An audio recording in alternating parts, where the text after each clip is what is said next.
Good morning, dear colleagues, and good morning, dear viewers online. We're really glad to welcome you all at our today's discussion. We're going to discuss a very important topic, how public and private education can exist in today's environment. Let's also discuss not only public and private education, but also the core education and additional education. I'm not going to speak more about the importance of this topic. It's obvious that the education is the basis of economy. It's the basis of the human capital. It influences social, political, and other aspects of our community. And this topic is extremely important for the development of the whole economy. Education is undergoing serious changes. Educational institutions try to embed in the innovative chain, and they are not only the carrier of knowledge and the actors of the innovation process. We have the program Priority 2030. This is a very powerful support of institutions in their development. I'm part of the board of Priority 2030 program, and I see how the selection process goes in this sphere, not only for the education process, but this tries to embed it into this chain, how the relation goes between the educational institutions and clients, the companies who are going to employ new young specialists. And in 2022, we are already planning 47 billion rubles of this support, and the state rates very high this transformation process. As for the private education, we know that it started to develop since 1990s, and still in the mindset of the Russian people, private education is like less fixed education, maybe probably not proper quality. Private education sometimes do not perceived as high quality ones by employers. And private institutions can go bankrupt sometimes. And in our market, as I believe, private education is a flavor of less qualitative one versus the public education. 87% of students, if they are ready to pay for education, they normally opt for public educational institutions and not private ones. So we can discuss this problem as well. As for the ratio between public and private, it's one thing. Another interesting element happens in the additional education. There was a boost of additional education during pandemic. For example, there was a survey by Headhunter, and 60% of respondents answered that during lockdown they spent time to expand and add up their competencies, learn something new, and spend this time for self-development. And it's interesting that 57% of those who was involved in self-development during isolation, they just looking for information in general, which gives them general understanding of current processes. They tried to go into the viruses topic, and they gained new competences in this area. All others tried to improve their level and improve their competences in the current profession. And 78% of respondents used free of charge resources. They were looking for opportunities to get some free education in the net. 38% paid for their services, for educational services. They were ready to spend on that their money, and only 3% got paid by the employer. The statistics is really interesting. It's clear that in general we see the trend for self-development, and this is a very active trend during pandemic. It was really pronounced. And today we'd like to discuss and talk about the Russian market and how Russian market is ready to satisfy this new demand. There are mechanisms there are platforms, there are solutions which are able to saturate this market. And how state as a player should prevail in this market, and again, to keep the balance, the state should be the dominating actor, or shall it give away some functions to private players? And in general, is it possible in the perspective without having any diploma on the higher education to get a good job just by coming with the diploma of Yandex, of Skyeng on courses, and will it be of demand or not? I think we can discuss it all today with our speakers. Two guests joined us online, and I'd like to resort to online guests. Makar, please. Makar is the Vice President of Development Skyeng. Makar, tell us please in general, the previous year was really rich for the market of this education. What were the changes, and how did they hit your company? Did they give you an opportunity to rethink your targets for the nearest years, or are you going to follow the trend that you've taken? Makar, we can't hear you, sorry. Yeah. Не слышите меня? Выведите тогда звук в студию. А сейчас? Я просто не слышу абсолютно. Коллеги, у нас проблема, я не слышу спикера. Да, Макар, продолжайте, сейчас нам звук. Could you continue, please, Makar? Как у нас говорят, зазеркалье. Коллеги в зазеркалье. We are behind the mirror, like they say. During pandemic, and of course, the pendulum of the education swinged towards online education, and it highlighted certain problems which we have in the community and in the relations between teachers and pupil. We came up because of the demand of people. If everyone in our country had good knowledge of English and they studied it in school, most probably we didn't exist. Skyeng did not exist. During pandemic, we revealed serious problems. As first, teachers happened to be one-on-one in the distant mode. They had to support the training, the teaching process, and having the technologies at that time, we didn't understand that they're very relevant for pandemic. And we started with colleagues from Prosveshchenie community. We launched the interactive working student book. They added content, we added technologies, and we built a machine gun of Kalashnikov in the area of homework checking.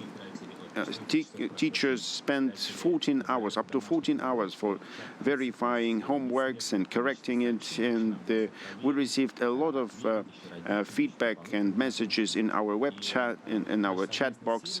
And this joint service, which started on the pains of parents and teachers, collected 2 million students in 2 months, and in the end of the year, we scored 8 million students, and this is the very important results for us. On top of that, we launched a lot of new products, for instance, programming tools, chess plays. We have different courses for different disciplines, and students can have full-fledged education. We used these opportunities during the period when it was necessary, and it helped us a lot. Now the pendulum comes back. We have hybrid formats, online plus offline, and our audience is maintained due to the fact that we continuously improve our products. Those 2 years were very rich in mergers, acquisitions, events, and novelties in regulatory area. And we do not build any strategic goals for 2 or 3 years. So we learned how to work well with tactical goals. We have a certain level of uncertainty, and we always keep in mind that something could come down or something could happen in the regulatory environment, and just because that we are not able to build up strategic goals for our products. Although planning for 6 months, for 1 year is working very well, but anyway we have some concerns, and we have worries that probably tomorrow or the day after tomorrow something could happen in the regulatory area. That's it. Okay, I understood. You're concerned that regulator would change the rules of the game and something happens and you would have to adjust for it. It would be really difficult to do ad hoc. Really, probably there are some elements, state guarantees similar to Speak 2.0, when the state guarantees that investors will not get some deterioration in their conditions. Unfortunately, we don't have representatives from the regulator here in this panel. We'd like to ask this question: how can we get the guarantee for the developers that the conditions will not change? There will be rules of the game, and these rules will be kept for some foreseeable future. Pavel, I'd like to turn to you.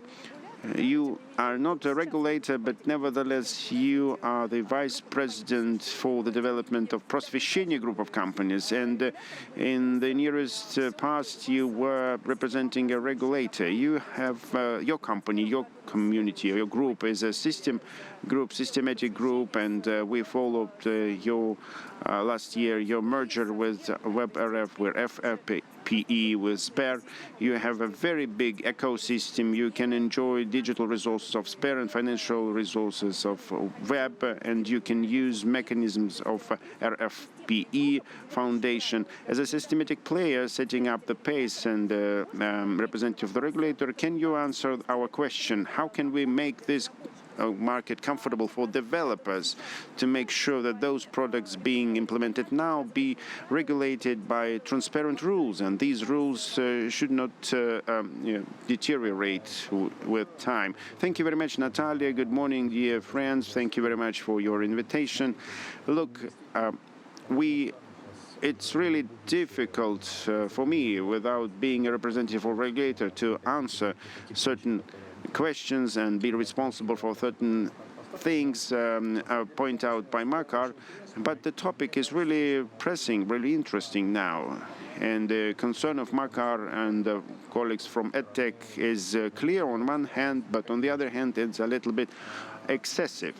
We really live now in a very interesting period, in an interesting time related to pandemic and lockdowns, and I believe now, this time we are experiencing, we couldn't call it post-pandemic, because still we have a pandemic on the way, and there could be different waves.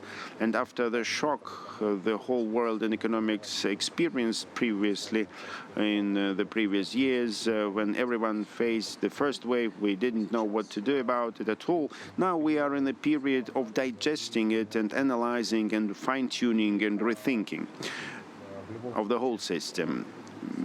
Anyway, this period will be really interesting. It will bring more opportunities. On the other hand, while we are in the fine-tuning of new architecture, this concern is really characteristic for different companies, including EdTech companies, and we will have it. On my opinion, as for my understanding of the state policy here, and my understanding of what we can expect from it has two parts. First, globally, strategically, the state's position didn't change much versus the pre-pandemic period. And let's remember that we have time now with education. Education on one hand, for big companies, for EdTech, is a business.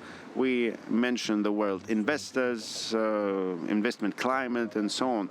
But education is a very socially vulnerable topic, and that's what is the Constitution guarantee for people. So the state is responsible for education, responsible to the parents and to their children, responsible for granting them a certain amount of knowledge to be given for them to be able to continue their career path, go to the higher school, and so on.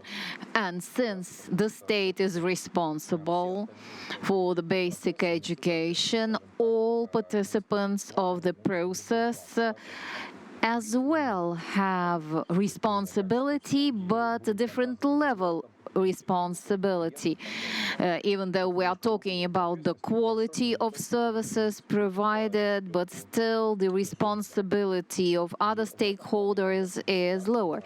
And the state in this case has the right and the duty to provide the compulsory education, which is guaranteed by the Russian Constitution, and the state controls the quality of it. When I worked at the ministry, for instance, we structured the control system to control and monitor the contents of the school manuals.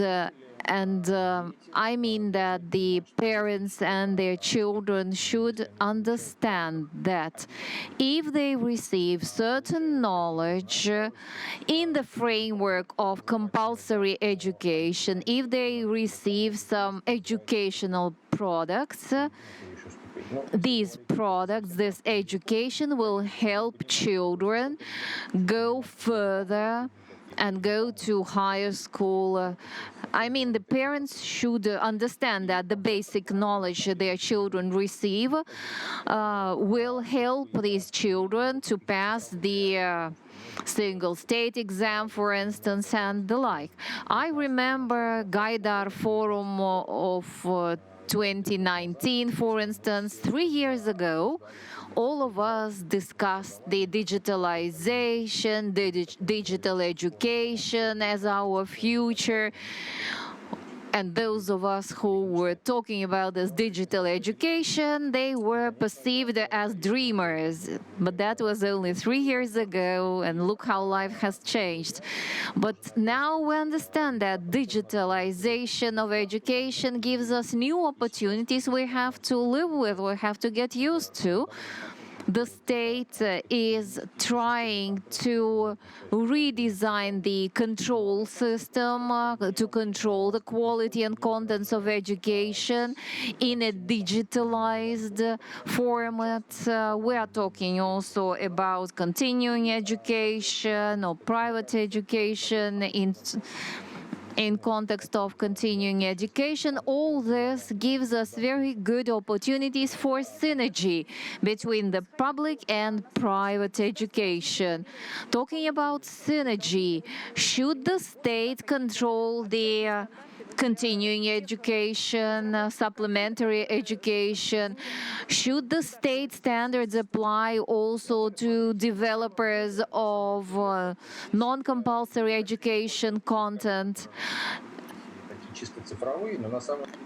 I do not want to hurt my colleagues working in purely digital education platforms, but actually there are no big differences in terms of requirements, whether online or offline. And we know that the regulatory requirements to continuing education are less strict. While if we are talking about compulsory education, if we generate content for the secondary school, for instance, children, this should comply with various state standards, state-approved curricula, and so on, because everyone everyone must be sure that their children will be able, based on the knowledge received in the framework of compulsory education, to pass the exams and go to a higher school. Даже больше, 40 тысяч школ, это огромная система. We are talking about 40,000 schools, a huge system that has to be modernized and digitalized, considering the scope. But we are supposed to do that by 2024. And I think that both online or offline continuing education will have less strict requirements and regulations like it has always been. All of us developers working in EdTech, we understand there is a very sensitive thing. The educational technologies does not just mean provision of services, but it's also about the personal data of children, which is always a sensitive topic, no matter which country we take. This topic generates lots of discussions and disputes. We remember the Russian president did not support one of the suggested laws where the safety of data could be endangered. And in September last year, the Russian president gave an instruction to the government regarding the compulsory part of the digital platforms of education. And I don't think, and I see no sense, and I think it's wrong to regulate in the same strict way the contents of continuing education. On the other hand, we understand that this is an area where there are lots of startups, lots of companies that compete with each other, this way generating unique contents for continuing education. And this is the synergy. And you know, I do not really fear anything like regulators coming tomorrow and imposing some very strict rules on continuing education too. Yeah, I think that the regulators, they are really not very strict as to the contents of the educational part of continuing education. And what about this transition from the basic education to continuing education? How to make it smooth?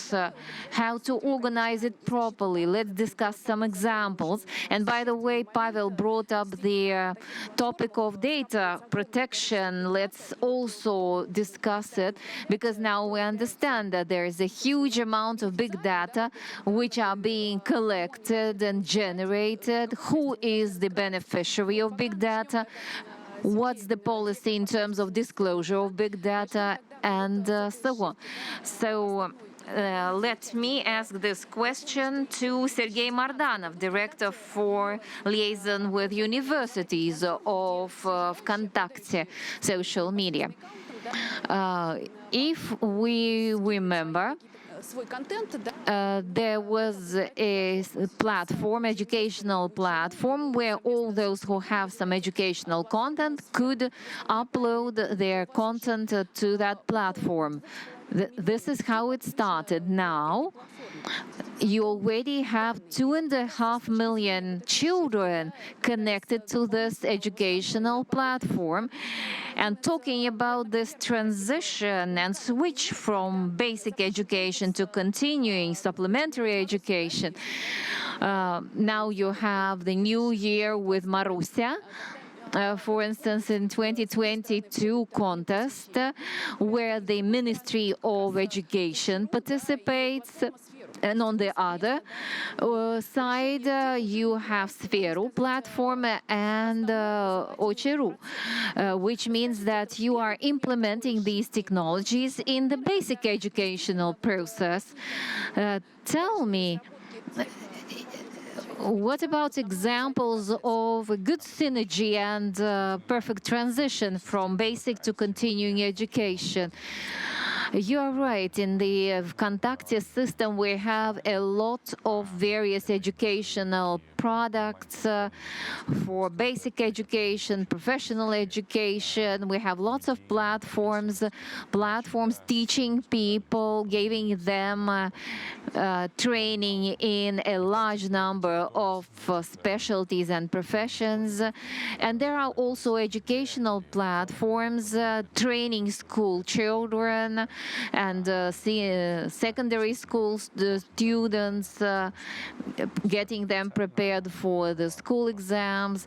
Last year, we officially launched the platform, and by the end of last year, we had 2.5 million school students connected. We already collaborate actively with 50 Russian regions. This year, I think we are going to cover the whole country, and in each school children will be able to use the toolkit, which was developed by a private company, because these technologies, they are used in Vkontakte social media, but we want this toolkit be available to all the teachers and school students for them to be able to communicate, to learn. And I think that this liaison between the public and private companies, between public education and private education. When I was coming to the studio, I read a good phrase, a good quotation, saying that we should both consider the interests of the state and the interests of the business community. And this is true. And in these interests, we have 3 overlaps. Number one, it's safety of personal data, availability, accessibility. This is important. Some of this content should be free of charge and should remain free of charge. And based on the presidential decree and other documents, we are seeing this to turn into a state information system. And at the same time, we see the benefit which is generated by the developers, the benefit which is enjoyed by everyone in every region already. And what Makar mentioned before, the teachers, the children, they were not ready for the pandemic, not ready for complete digitalization of the educational process, when they were not ready for remote lessons. But we looked at different projects and we see there is practically no deterioration of the quality of education when education goes from offline into online. Sometimes the quality of education is even higher, and the people, they should take the best from offline education, integrate it into the online educational platforms. That's the principle of today, because we are not trying to replace the school, offline school, education by online education. This is different. We are talking about a digital platform. Makar said it right. They gave a very simple tool which could be used to do the homework, and it's easy to use. That's why people start using it more and more, and this in turn improves the motivation of the child to learn.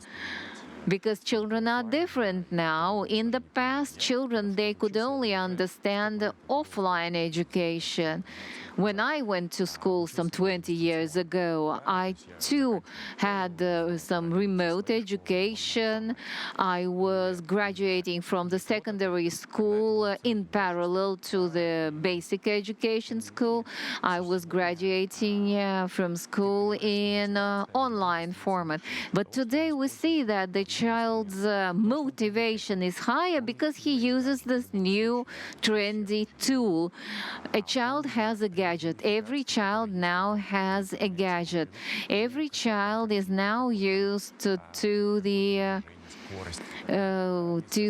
social media, to internet working. You know that the speed of content consumption is up to 175, 1.5, 1.75, not less than that.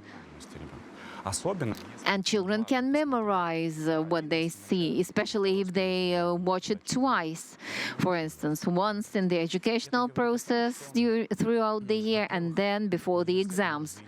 But this means that the university can deliver more contents, more materials in the same amount of time. And this means that the person has more opportunities. And if the person is able to perceive information at a different speed, he's not supposed to, he doesn't really need to sit and listen to the lecture delivered by the speaker. And if the student wants to listen again to what he already heard, he can turn on the record, or he can get online into a lesson. But probably we should integrate this into the state educational standards so that this becomes best practices. But the process is underway today already. We are present already in 26,000 secondary schools, which is more than half of Russian schools, which are already connected to Sferi. It's 22.5 million people, school teachers, children, students, and at the same time, it shows that, yes, of course, we are improving the coverage, but now every school can write us an application that they too would like to get connected without any payment, without whatever. We are ready to connect them to our platform. But the school must be equipped with broadband internet and have other technical requirements met to be connected to the platform. Yes, that's right. Some basic requirements should be met, but we use the technology which is available everywhere, which we use in Vkontakte and anywhere. Even when I'm on business somewhere abroad, I continue liaising with my colleagues. I can make remote phone calls via Sferi. For instance, we had a lesson on the digits, and we made an online lessons.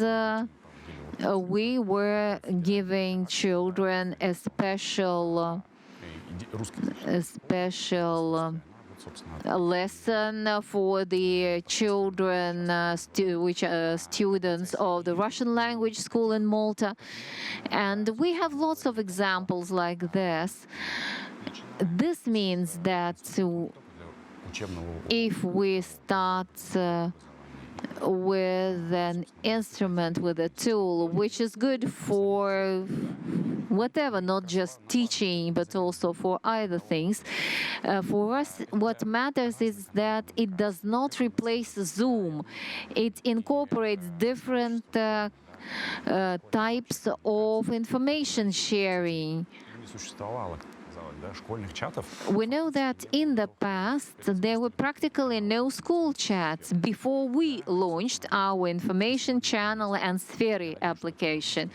Today we do have it, and I very much hope that the existing chats will go into that platform. And you can get connected to the external content, which too should be linked to supplementary education or other processes which help or help a child, which help increase motivation of children. And we all understand very well that the child cannot be simply taught or developed. First, you have to make the child want to be further developed, want to learn something more. And this is what we are trying to see in a child. We need to focus on making a child more involved in the training process. You mentioned a huge amount of content producers and the equipment producers. And there are a lot of players in this market. Just to understand the full picture, please, could you explain? There is the digital media, digital education media, where the state claims that this media will be created until 2024. What is done by public player, what is done by private players, and how can we match it?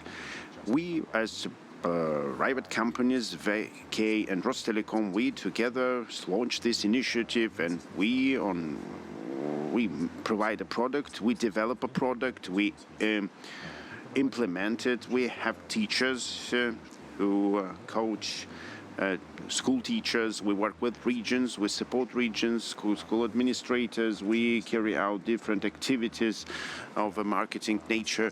We tell and explain how can it be used by parents, by teachers, by school children. How can we make it useful for all participants of the process, and the Marusa initiative, as you mentioned, we carried out conferences on cyberbullying and digital orientation, different activities. Different activities are organized either on the Spherum basis or using its solutions inside big federal projects.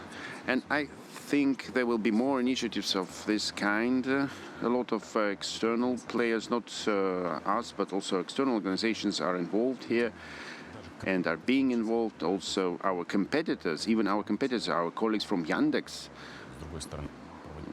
they organized a culture marathon in autumn, and they used their platform for open online lessons. It should be like this. This instrument allows everybody to use it, independent, whether it's an educational organization sitting in school directly or a big federal initiative with a lot of players and actors. What also is important, we do understand that supplementary education, which we do have now, it already has got an opportunity to enter schools. There is Innopolis project, which had been implemented this year, and a lot of educational platforms allowed and gave this opportunity to kids to use their content and to get trained, to improve their knowledge. Even the state funded it, and this initiative in this format will only grow. The state understanding that there is a content developed by private companies and this is of demand and this is successful, the state would purchase it to make it available for all school children. There will be just different formats. There's a number of initiatives. The regulator imposes its policy in this regard, but again, it's very important to make sure to make it useful and available and affordable for everybody. And safety, yes, it's a very important question. the big data and the huge flow of information which we do see about kids, about the teachers and the management elements of schools in this platform, should it be under the control of the state, and the state should manage it, or private players can also use it?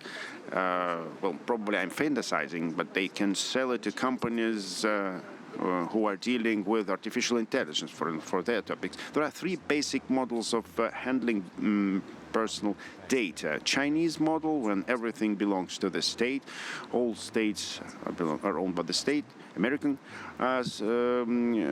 model, when private companies own it, or European, everything is owned by the human, and the human decides to give it away or not.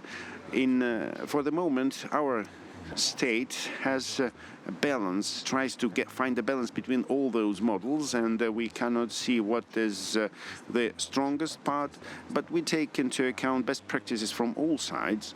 And if the state is responsible for school education, of course, all data about school education should be in the possession of the state in this situation, under control of the state. This is logical because the state information systems, the public information systems are responsible for that. If it's a private supplementary educational activity, so it's okay that kids and parents decide, parents of course decide, can or register their children and provide personal data in order to make use of this service. Sometimes parents register it on themselves, they register an account, and kids can use this account. There's a normal situation when no personal data are needed for the service. It doesn't matter. We can depersonify it, and it's cool. In school is quite clear. Yes, of course there are diaries and registration logs.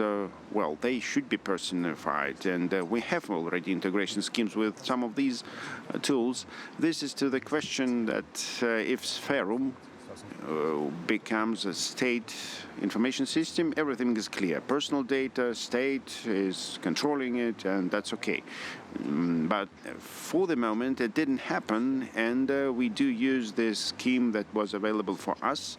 And for the moment, all users accept and agree to the regulations and provisions which platform provides during registration, and they agree.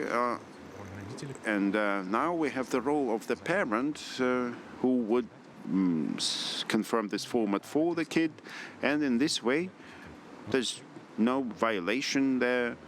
Well, we as a company and as a product, we are registered, we are in the rostrum of the companies which guarantee safe handling of personal data, and we completely observe regulation and legislation, and we guarantee data safety.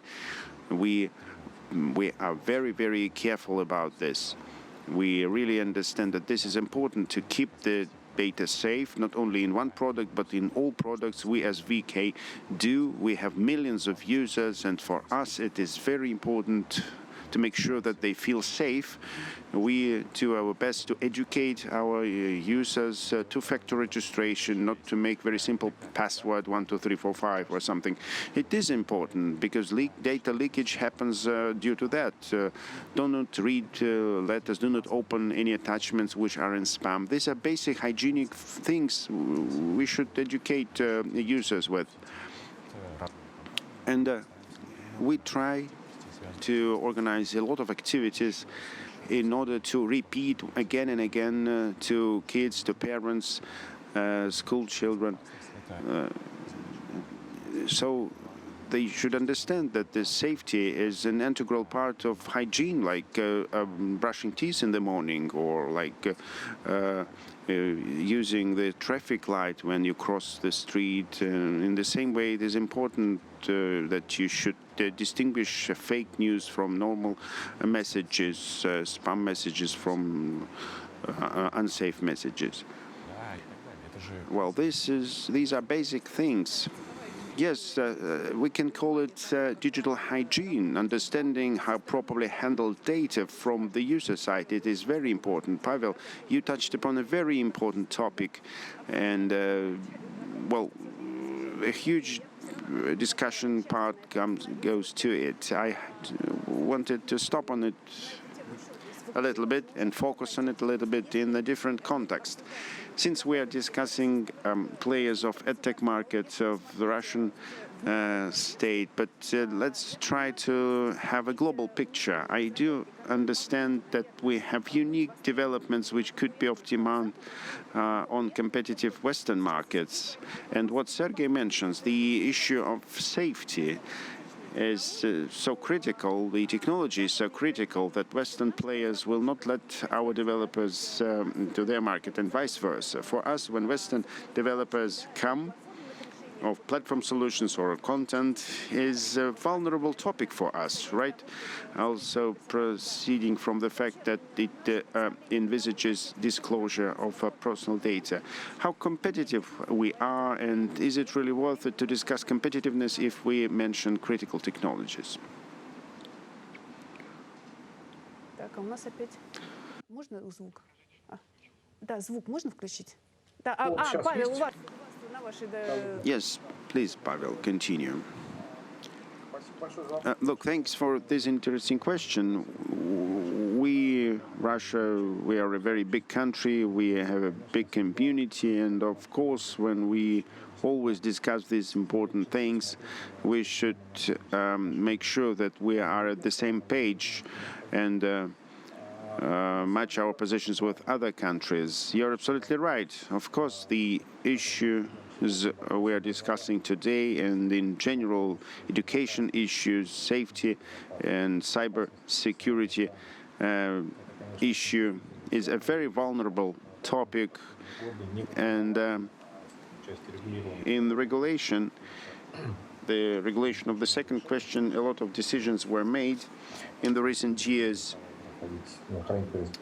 as regards foreign providers entering Russian markets, and certain measures were taken to provide higher safety in this sphere.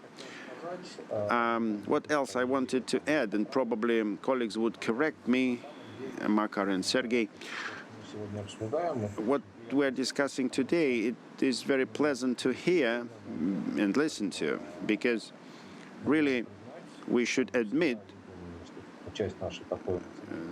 this is the part of our national mentality that we are lagging behind, and abroad everything is fine. In terms of visions, plans, and in terms of measures which are taken from the part of the state and private companies in the area of the development of digital education, we are very ambitious now. I don't know any other country which would so strongly focus on building up digital educational sphere, and at the same time we discuss these sources, and this system should be the core for the overall education system, different educational products in basic and supplementary education. We do have an opportunity here to become a trendsetter in this sphere and become a model for other countries. I'd like to repeat once again, this process is really complicated, and it is conditioned by the fact that we're not going the way that someone went before us. Sergey mentioned today the experience and models of the United States, of Europe. We're not trying to take the way of other countries. We don't say that we do this way or that way. We basically are paving the first path. We are pioneering in some respect. And these experiments and pilots will influence the further decision-making, of course. And sometimes it has a negative impact for the clear understanding of prospects in the good sense of the word. Roughly speaking, we understand the strategy, we know the strategy. I think the strategy of both the states and private companies is quite clear. But roughly speaking, how can we do this? How can we implement this strategy? This is the question, and real life will make its corrections. I understand such companies as Skyeng. So far, everything's fine. We plan the work of our portal for 6 months, for 1 year, but we understand that situation can change after 1 year, and within our global strategy, we will have to make corrections on the fly. In this regard, I think, as compared to other countries, in terms of our ambitious plans from private and public organizations and state-owned organizations, we are really ambitious. Thank you, Pavel. Indeed, I'm really pleased to hear about these ambitions. Myself, as an ombudsman for technological companies and developers, are well, high-tech companies, of course. There are ambitions, and in principle, we are pioneers in many respects in this market, and it is really precious. Makar, we discussed your concerns. Let's come back to them. If you really have such concerns, at the same time, we are pioneers in development of these technologies. What do you think we need more to grow these unicorns so that we are really proud of our developments? You know, there are a number of main factors we should take into consideration. All of us are involved in the continuing education. This market is not a very vast one, and since this is a limited market, unless we export our products, we will not be able to become unicorns and to reach $1 billion capitalization. And this is not that easy. Certain American companies are also doing this. Plus, there are certain regulations which narrow our market. Some of our developers also go to other countries where they find a good job. So we thought about funding of the continuing and of professional education. But the problem is that if you want to take a loan for education, to listen to some courses, courses on programming or some continuing education courses, this is not possible. And this is also impeding the development of this sector. And then we know that the vast majority of Russians are earning less than 15,000 rubles per month.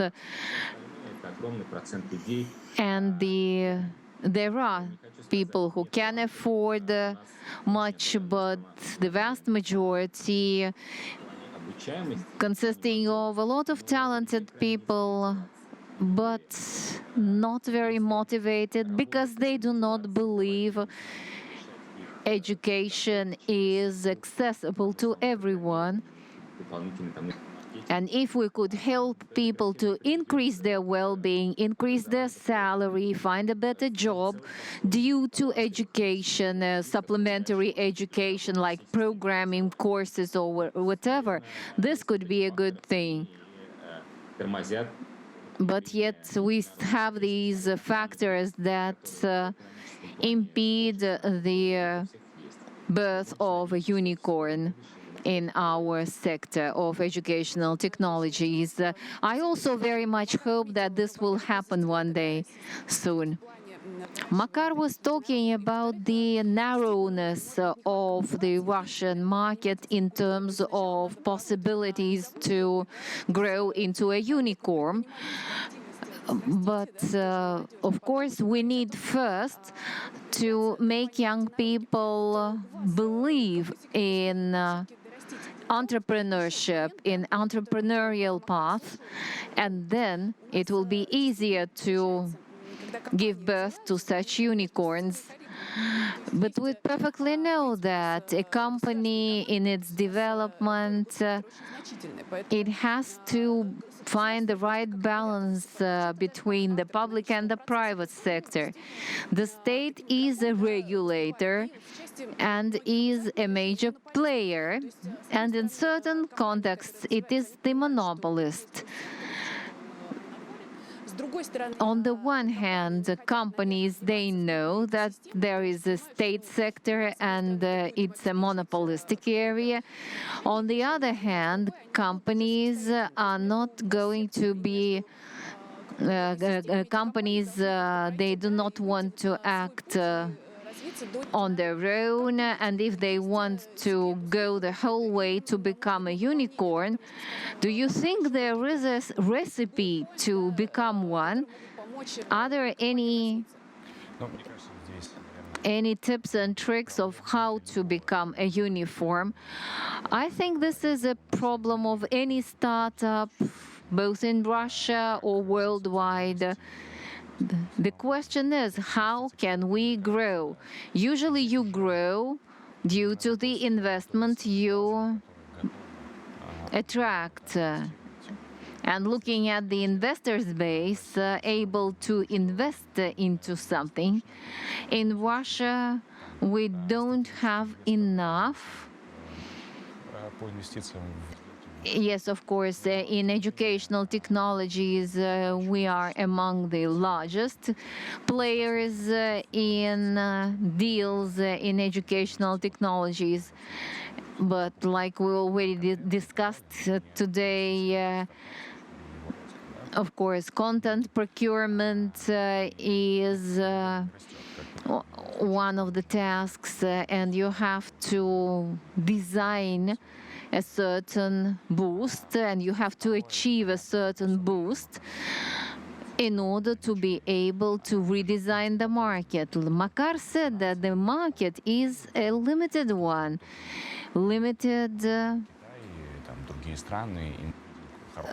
and we see very good growth in Rhythmics, which is present in 40 countries around the world, and is very successful.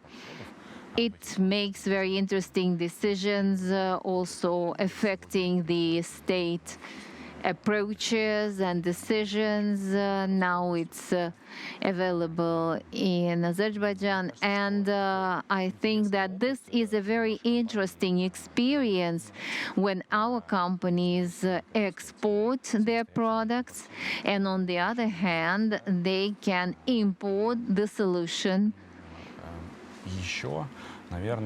And one more thing.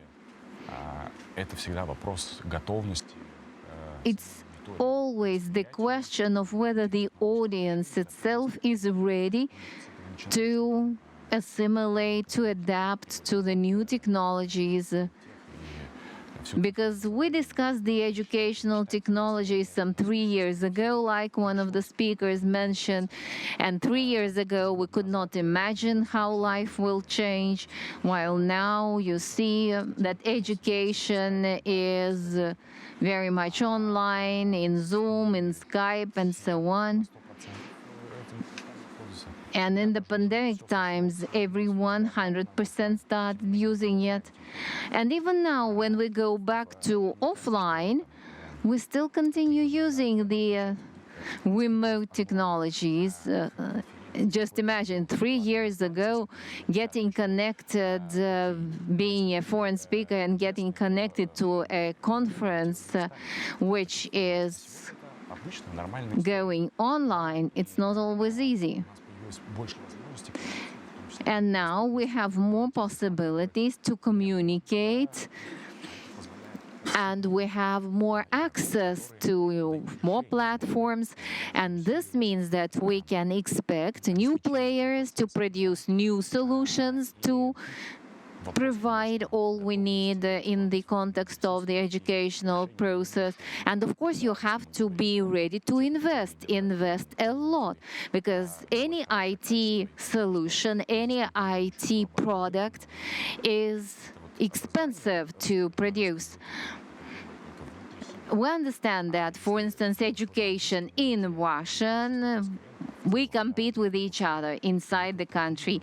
But if we are talking about English language education, for instance, we still are sure that our universities are in the top list of the best universities, and our language education seems to be the best. But still, the quality of our product is very high. And now there are very many inquiries, even from other countries of the CIS, because they like our model. They want to get connected, even though for the time being our platform is being rolled out only in the Russian Federation. But this is just the first steps we are making. Maybe it's just the first steps of a long way. And we very much hope that in the meantime, the majority of the audience, which is not very motivated, will change their mind. They will hopefully understand that they shouldn't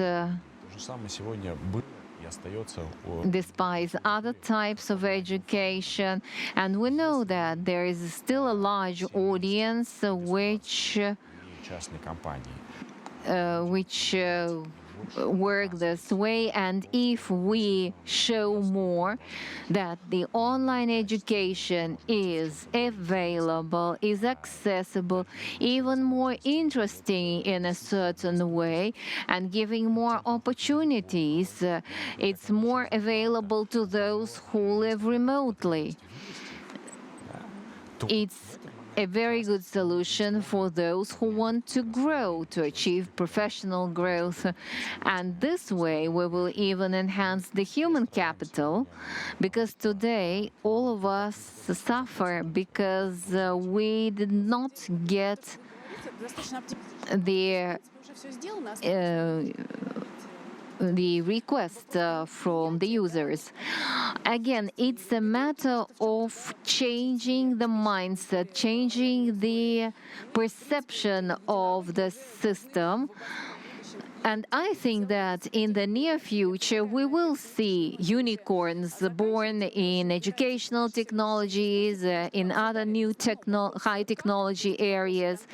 We discussed how, like contents, digital platforms, and what. Because what we want to have as a result is high-quality education, which should be available to everyone. And this is what we always focus on. And I'm glad we had this very productive, very interesting discussion. I hope you enjoyed it, and I hope to continue this discussion offline and online. Thank you.